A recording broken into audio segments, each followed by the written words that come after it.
Between two thieves, living in the present with Christ. Close your eyes for a moment and picture the scene at Calvary. 3 crosses stand against a darkening sky. In the center, Jesus, arms stretched wide, bearing the weight of the world's sin. To his left and to his right, 2 thieves, 2 criminals, each hanging there for their own crimes. This is one of the most familiar images in all of Scripture. We've heard the story countless times. We know about the thief who mocked Jesus and the thief who believed. We know about the paradise promised that very day. But what if I told you that this scene at Calvary isn't just a historical moment 2,000 years ago? What if this is actually a picture of where you and I live every single day?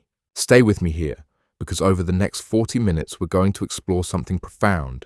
As Christians, we live our lives on the cross between 2 thieves.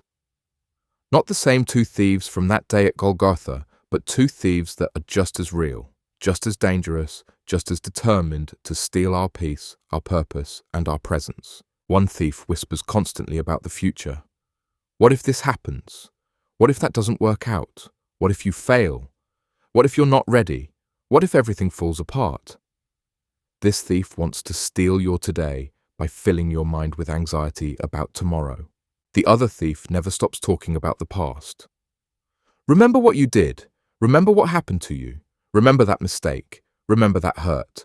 You can't move forward. You'll never be free. You're defined by what's already happened. This thief wants to steal your present by chaining you to yesterday. And there you are, right in the middle, hanging on your own cross. Not a cross of wood, but a cross of daily surrender, of dying to self, of choosing to follow Jesus. You're crucified between these 2 voices, these 2 thieves who are constantly trying to rob you of the one thing that matters most, being fully present with Christ in this moment. But here's the beautiful, liberating truth we're going to unpack together. Jesus is right there with you, in the center, in the present, calling you to fix your eyes on him. And when you learn to live in the now with Jesus, not consumed by regret over the past, not paralyzed by fear of the future, you discover the abundant life he promised. Let's explore what it means to live between these 2 thieves and how to keep your focus where it belongs, on the one who is the same yesterday, today, and forever. Section 1. The thief of the past, the weight of yesterday. Let's start with the thief on one side, the one who keeps pulling you backward, the one who whispers about everything that's already happened. This thief has many voices. Sometimes it sounds like guilt. Look at what you've done. How could you have made that choice? How could you have hurt that person? How could you have wasted those years? You don't deserve to move forward. Sometimes it sounds like shame. You're damaged. You're broken. You're tainted by what happened. Everyone can see it. You'll never be whole. You'll never be clean. Sometimes it sounds like regret. If only you had taken that opportunity. If only you had said yes instead of no, or no instead of yes. If only you had known then what you know now. Your life could have been so different. Sometimes it sounds like victimhood. Look at what was done to you. Look at what you endured. Look at how you were wronged. You have every right to be bitter. You have every reason to stay wounded. You can't be expected to let that go. This thief is relentless. It will replay your failures on an endless loop. It will remind you of every mistake, every misstep, every moment you wish you could take back. It will keep your wounds fresh, your scars visible, your pain present. And here's what makes this thief so dangerous. It tells half-truths. Yes, those things happened. Yes, you made mistakes. Yes, you were hurt. Yes, there were consequences.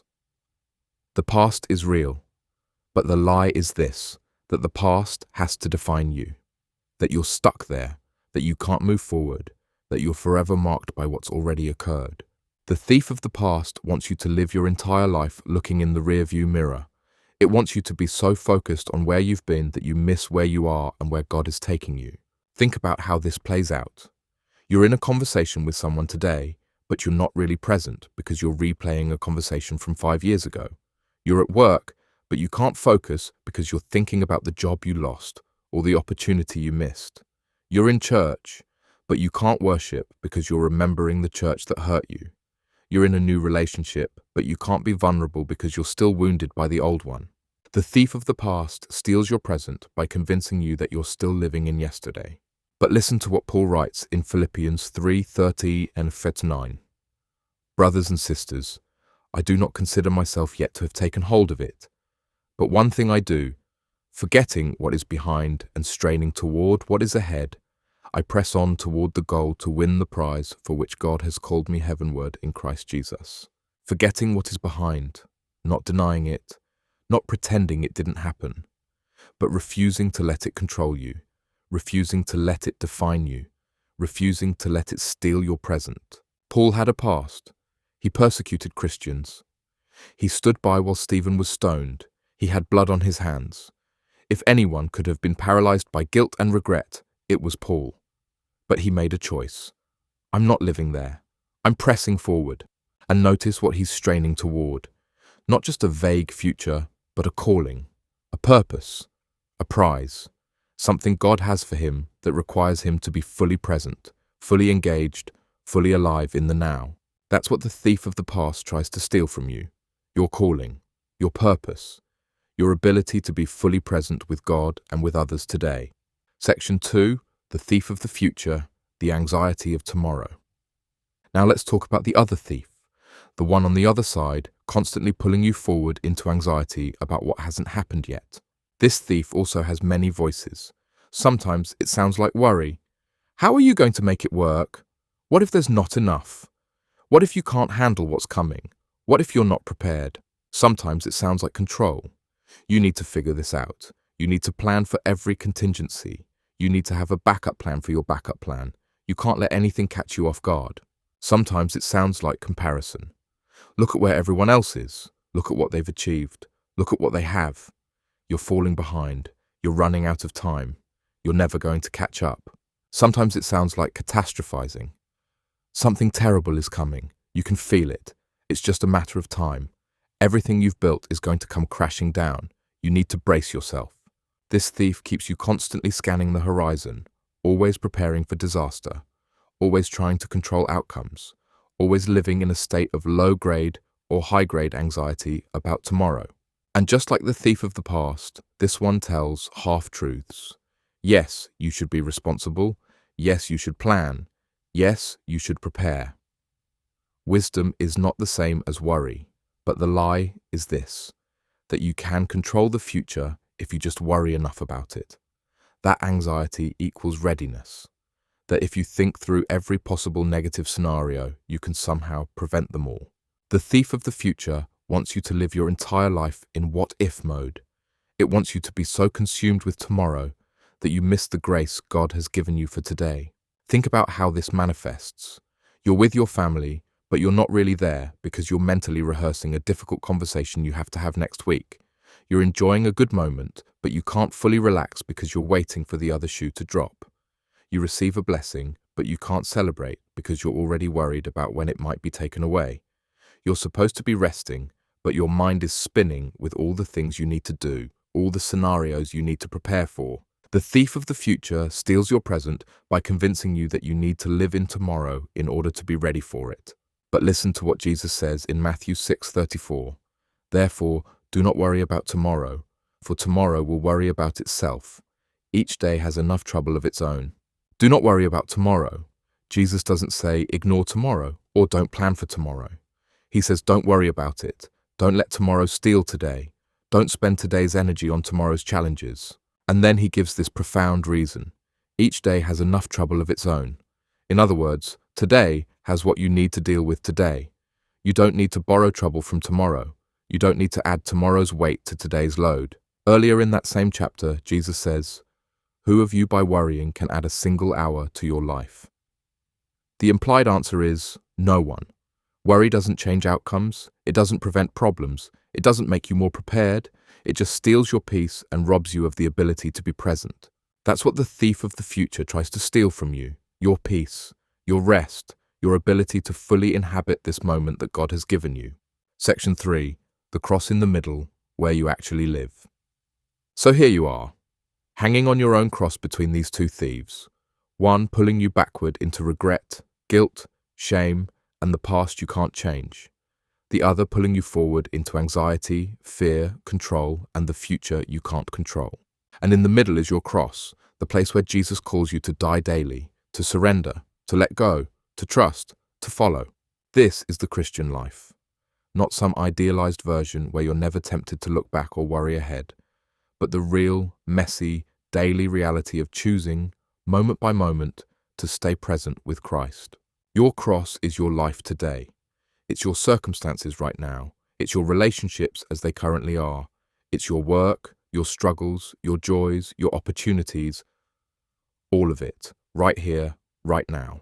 And just like Jesus was crucified between two criminals, you're living your life between two very real threats to your spiritual vitality, the pull of the past and the pull of the future. But here's what's crucial to understand.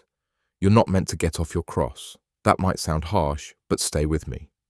Jesus said, "Whoever wants to be my disciple must deny themselves and take up their cross daily and follow me." Your cross isn't a burden that Jesus imposes on you to make life hard. Your cross is the place where you meet him. It's the place where you die to self and live to God. It's the place where you surrender your need to control the past or the future and simply trust him in the present. When you try to get off the cross, when you say, "This is too hard, I need to come down and figure things out on my own terms," that's when the thieves win. That's when you get consumed by regret or anxiety. That's when you lose your center, your anchor, your focus. But when you stay on the cross, when you embrace the daily death to self that Jesus calls you to, something beautiful happens. You discover that your cross isn't actually a place of death, it's a place of life. Because on the cross with Jesus, you're in the safest place you could possibly be. On the cross, you're held by the one who conquered death. On the cross, you're positioned exactly where God can work in you and through you. On the cross, you're freed from the tyranny of the thieves on either side. Paul understood this. He writes in Galatians 2:20, "I have been crucified with Christ, and I no longer live, but Christ lives in me. The life I now live in the body, I live by faith in the Son of God, who loved me and gave himself for me." I have been crucified with Christ. Past tense. It's done. The old self, the self that was defined by past mistakes and controlled by future fears, that self is dead. And now, Christ lives in me. Present tense. Right now. In this moment. Today. The Christian life isn't about escaping the cross. It's about learning to live on it, daily, with your eyes fixed on Jesus. Section 4, Jesus in the present moment. Here's the game changer. Jesus is always in the present moment. Always. He's not wringing his hands about tomorrow. He's not paralyzed by regret about yesterday. He is I am. Not I was or I will be, but I am. Present. Here. Now. When Jesus walked the earth, he lived with complete presence. When he was with the woman at the well, he was fully there. When he was teaching on the mountainside, he was fully engaged. When he was healing the sick, comforting the grieving, confronting the religious leaders, he was completely present. He wasn't distracted by what might happen next. He wasn't consumed by regrets about what he'd left behind in heaven. He was right there, in each moment, doing exactly what the Father called him to do. And that's what he invites you into. Presence, not perfection. Presence. Think about what he says in Matthew 11:28-30. "Come to me, all you who are weary and burdened, and I will give you rest. Take my yoke upon you and learn from me, for I am gentle and humble in heart, and you will find rest for your souls. For my yoke is easy and my burden is light." Come to me. Not go back and fix your past or figure out your future first. Come to me, right now, as you are, where you are. This is an invitation to presence. An invitation to be with Jesus in this moment. And the promise is rest. Not someday when everything is sorted out. Not when you've dealt with all your past issues and figured out all your future plans. Now. Today. In the midst of it all. But notice, he doesn't say, "Stop carrying anything." He says, "Take my yoke upon you." A yoke. Something that connects you to him, that keeps you moving in sync with him. And his yoke is easy and his burden is light because he's carrying it with you. He's not asking you to go it alone. He's asking you to stay yoked to him, present with him, moving at his pace, trusting his lead. When you're yoked to Jesus, when you're staying present with him, the thieves lose their power. The thief of the past can't control you because Jesus has already dealt with your past. He took it to the cross. The thief of the future can't paralyze you because Jesus already knows your future and he's already there. Jesus in the present moment is your anchor. When the thief of the past starts whispering, you can turn to Jesus and say, I'm forgiven. I'm a new creation. That's not who I am anymore. When the thief of the future starts screaming, you can turn to Jesus and say, you've got tomorrow. I'm going to trust you with it and be faithful in today. Section 5. Practical daily living between the thieves. So, what does this actually look like in daily life? How do you stay on the cross, present with Jesus, when the thieves are constantly vying for your attention? Let me give you some practical rhythms and practices. First, start your day with presence, not panic. Before you check your phone, before you start running through your to-do list, before you let either thief speak, take a moment to simply be present with God. It doesn't have to be long, just, God, I'm here. You're here. Thank you for this day. I surrender it to you. Help me stay present with you. That simple practice reorients everything. It reminds you where your center is. It reminds you who's with you. It reminds you that today is a gift, not a problem to solve. Second, practice catching the thieves in the act. Get good at recognizing when you're being pulled into past or future thinking. When you notice yourself replaying old conversations, stop and say, that's the thief of the past. I'm not going there. Jesus has redeemed my past.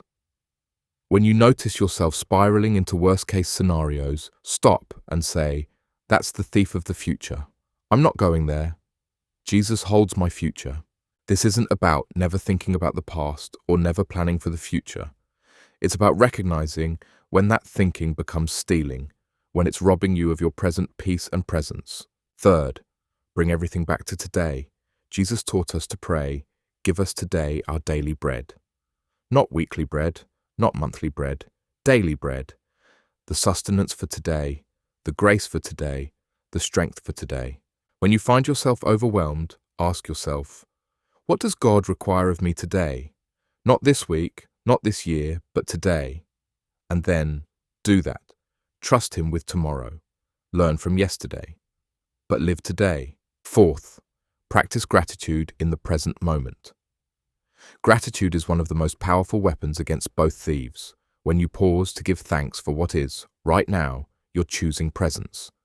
You're acknowledging God's goodness in this moment. You're refusing to let past regrets or future fears blind you to present blessings. Thank you for this breath. Thank you for this person. Thank you for this opportunity. Thank you for your presence with me right now. Simple, present, powerful. Fifth, embrace interruptions as invitations to presence. So often we view interruptions as threats to our plans. But what if they're actually opportunities to be present? Your child interrupts your work. Your friend calls when you're busy. An unexpected need arises. Instead of resenting the interruption, what if you saw it as God inviting you to be present in that moment? Jesus was constantly interrupted. People touched him in crowds, blind men called out to him, children ran to him. And he never treated these as inconveniences. He treated them as sacred moments to be present. Sixth, cultivate silence and stillness. In the quiet, you hear God more clearly. In the stillness, you become aware of His presence. In the silence, the thieves' voices lose their power. Psalm 46:10 says, "Be still and know that I am God." Stillness isn't inactivity, it's intentional presence. It's choosing to stop the mental spinning and simply be with God. Seventh, remember the one conversation that matters most. There are two criminals talking at you, but there's one Savior speaking to you. Who are you going to listen to? Whose voice are you going to follow? Whose truth are you going to believe? Jesus is always speaking, always inviting, always calling you to Himself. Come to me. Peace, be still. Do not be afraid. I am with you. I will never leave you. My grace is sufficient. Tune your ear to His voice. Let it be the loudest voice in your life. Section 6. The power of now. God's grace for today. There's something you need to understand about God's grace. It's always sufficient for today, not for yesterday. You don't need grace for yesterday. That's already covered. Not for tomorrow. You don't need grace for tomorrow yet. It's not here. But today, His grace is more than enough. 2 Corinthians 12:9 records God's words to Paul. My grace is sufficient for you, for my power is made perfect in weakness. Sufficient, not barely enough, not just scraping by, sufficient, complete, adequate, everything you need. But here's the catch. God's grace is given in the present moment. It's daily bread, remember? You can't stockpile it for tomorrow. You can't borrow it from yesterday. It's here, now, for today. When the thief of the future whispers, what if something terrible happens? What if you can't handle it? What if it's too much? The answer is, if that happens, God's grace will be there when I need it. I don't need grace for a hypothetical future. I need grace for this present moment, and I have it. When the thief of the past whispers, you failed, you're not strong enough, look at how you fell apart before, the answer is, that was then, this is now. God's grace is here with me today. I'm not living in that moment anymore. I'm living in this moment, and His grace is sufficient for this moment. God meets you in the now, not in the what was or the what if, in the what is. Think about the Israelites in the wilderness. God gave them manna every morning, fresh, daily. They couldn't gather extra for tomorrow, except before the Sabbath. If they tried, it would rot. God was teaching them to depend on Him today, not to hoard for tomorrow or regret yesterday. That's a picture of how God's grace works. Every morning, mercies are new. Every day, grace is sufficient. Every moment, His presence is available. But you have to live in the moment to access it. If you're living in yesterday, you're not accessing today's grace.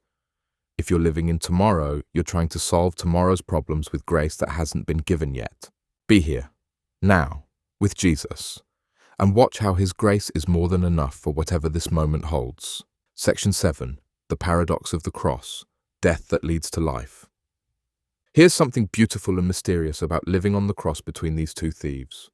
The cross is where death becomes life. Jesus died on the cross, but His death brought life to the world. And when you take up your cross daily, when you die to self, when you surrender your need to control past or future, that death becomes life too. You die to your need to fix what's already happened, and you come alive to the reality that God redeems all things. You die to your need to control what hasn't happened yet, and you come alive to the reality that God is already in your future, preparing the way. You die to self-sufficiency, and you come alive to dependence on God. You die to fear, and you come alive to faith. You die to worry, and you come alive to worship. Jesus said it plainly in John 12:24-25. Very truly I tell you, unless a kernel of wheat falls to the ground and dies, it remains only a single seed. But if it dies, it produces many seeds. Anyone who loves their life will lose it, while anyone who hates their life in this world will keep it for eternal life. The death of the seed produces abundant life. The death of your self-centered living produces the abundant life Jesus promised. When you're on the cross with Jesus, between these two thieves, you're in the perfect position for this kind of death-to-life transformation. The past thief can't hold you because you've died to your old identity. The future thief can't paralyze you because you've died to your need to control outcomes. And in that death, you find freedom. Freedom to be present, freedom to love fully, freedom to trust completely, freedom to live abundantly. This is the paradox. The cross looks like the worst place to be, but it's actually the best place. It looks like death, but it's actually life. It looks like weakness, but it's actually where God's power is made perfect. Section 8. The invitation to stay on the cross. As we come toward the close of our time together, I want you to feel the weight of the invitation Jesus is extending to you. He's not asking you to be perfect. He's not asking you to never think about the past or never consider the future.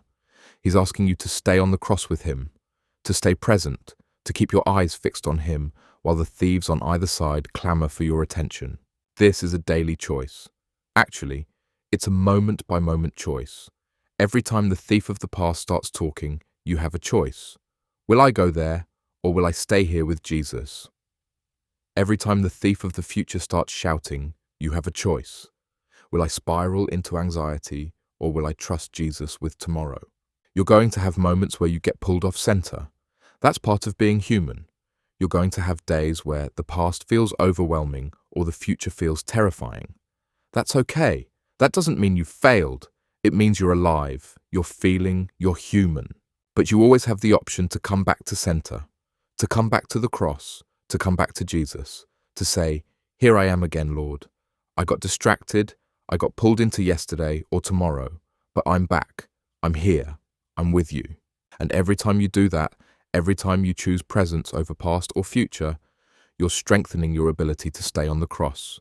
You're learning what it means to live crucified with Christ. You're discovering the freedom that comes from dying to self and living to God. Remember the thief on the cross next to Jesus, who, in his final moments, got it right. He didn't focus on his past crimes. He didn't panic about his imminent future. He simply turned to Jesus and said, "Remember me when you come into your kingdom." Present, humble, trusting. And Jesus' response? "Today you will be with me in paradise." Today, not yesterday, not tomorrow. Today. That's the invitation for you too. Today, right now, in this moment, you can be with Jesus. You don't have to wait until you've dealt with all your past. You don't have to wait until you've figured out all your future. Today, now, you can be with him. Friend, as you go from this moment back into your life, I want you to remember this image. You're on the cross with Jesus. On either side of you are thieves, one trying to steal your present by dragging you into the past, the other trying to steal your present by pulling you into the future. But in the middle, right there with you, is Jesus, present, peace, power. When the voices get loud, look at him. When the pull gets strong, anchor yourself in him. When you feel yourself slipping into regret or anxiety, come back to the cross. Come back to the present moment. Come back to the one who is with you right now. You don't have to live enslaved to what was or what might be. You get to live free in what is. And what is right now is this. Jesus loves you.